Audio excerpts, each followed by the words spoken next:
Before I leave you this week, let me reintroduce you to Jim, who plays the ukulele by night, but presents a somewhat different performance the following morning.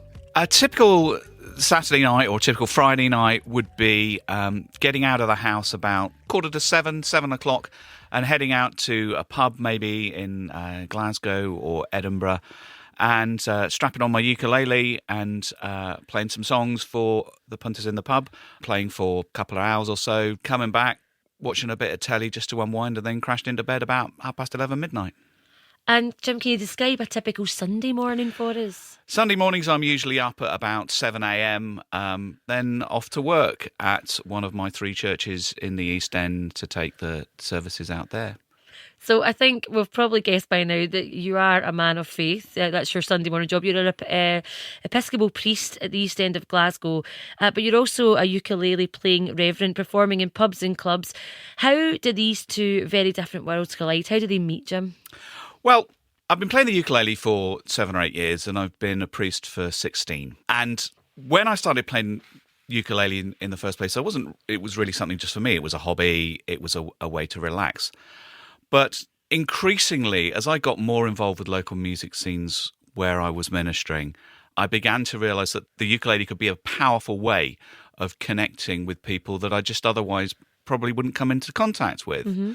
And that the music scenes themselves are communities where there's a real opportunity to be natural and to be ourselves, and to kind of shake up people's impressions of what churches and ministers and priests are actually like. Do you find it quite challenging, if you're maybe at a pub on a Saturday night and you get chatting to the locals and maybe coming up and complimenting you and, in your ukulele playing, and maybe it comes up in conversation, well, actually I'm a reverend. How do they react? Well, it doesn't really come up in conversation because they know, because the first thing I say when I stand up is I'm a real reverend, because Reverend Jim is like my brand, is my station. So is this like part of your stage persona? Oh, totally. Yeah. And that's it. actually really important because, I'm going out there as a musician and very much as a priest. There's almost a kind of a sort of chaplaincy role that I feel I've got with the local music community, that because it isn't just when I'm performing, it's when I'm sitting around afterwards or beforehand and chatting to other performers and people who've come to watch. And the conversations that will start up are really, really powerful and important, and very precious to me, actually. I was in I think it was like the Corinthian in Glasgow a couple of years ago. It was like a Wednesday afternoon, and I'm looking over and I saw this guy, and I thought, I really do know this guy, and I thought, I work with him, but it was my old priest at the last parish I was at, and he didn't have his collar or anything on, and I went up to him and he's like, you don't need to call me father today, it's my afternoon off, I'm just out for a casual day, but he didn't really, I don't mean he didn't want anyone to know he was a priest, but he was kind of like, no, look, you don't have to do the father stuff today, it's my day off. But I love the fact that you own this, and the fact is, you'll do all of this great work within the parishes that you are kind of looking after in the East End of Glasgow, but your work kind of continues through your ukulele playing. That must feel pretty amazing that you have this talent and you can use it in this way. Well, talent's probably overstating it a little bit. Oh no, we're going to hear you later. I've heard you're very talented. I should say too, though, that it's not just about me performing. Actually, we have a passion, and I believe very strongly that music is transformative in people's lives. Mm-hmm. And one of the things that we have in the church, we don't have any money to speak of, but we do have these buildings that don't get the sort of use that maybe they should. So we run regular music nights about once a month, call them the East End sessions, and we have people along to play. And most of the time, it's young people, and they come and perform. We maybe have 3 or 4 of them on a bill on an evening, on a Friday night, and we charge £5 a ticket for people to come in. And all the money gets split between the performers, because we believe that one way that we can support young people is by giving them the opportunity to perform in a space that is supportive and encouragement, that they can have those experiences of professional performing. And because so many of them as well tell us the stories of how music actually got them out of trouble. those sort of destructive paths and going forward with something new and exciting. My love of music started in the chapel, and it was through joining the choir, and it was this excitement building all week that I was going along as a 6 or 7-year-old to this choir to sing this amazing music with the guitars and everything going, and it was almost like a community. I got to see my friends out with school.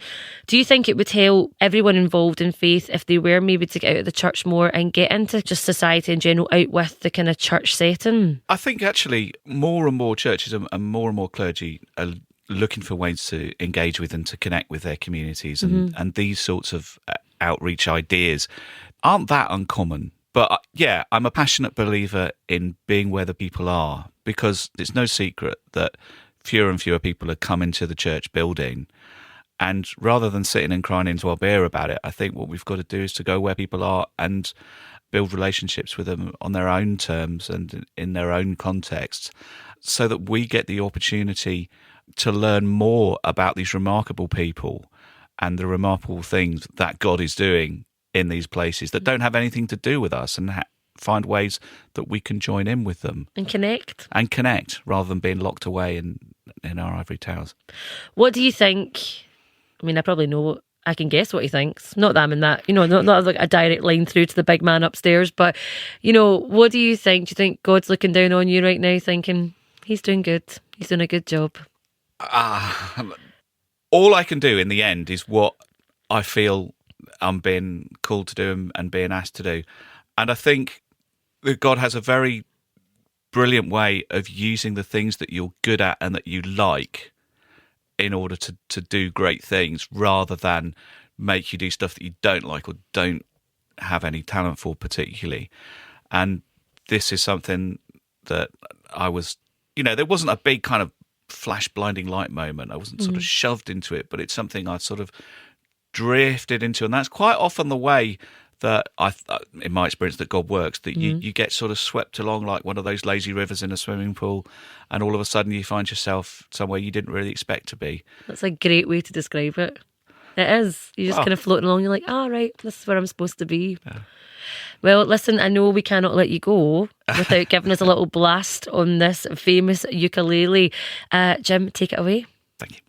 This is one of my own songs. This is called Restless.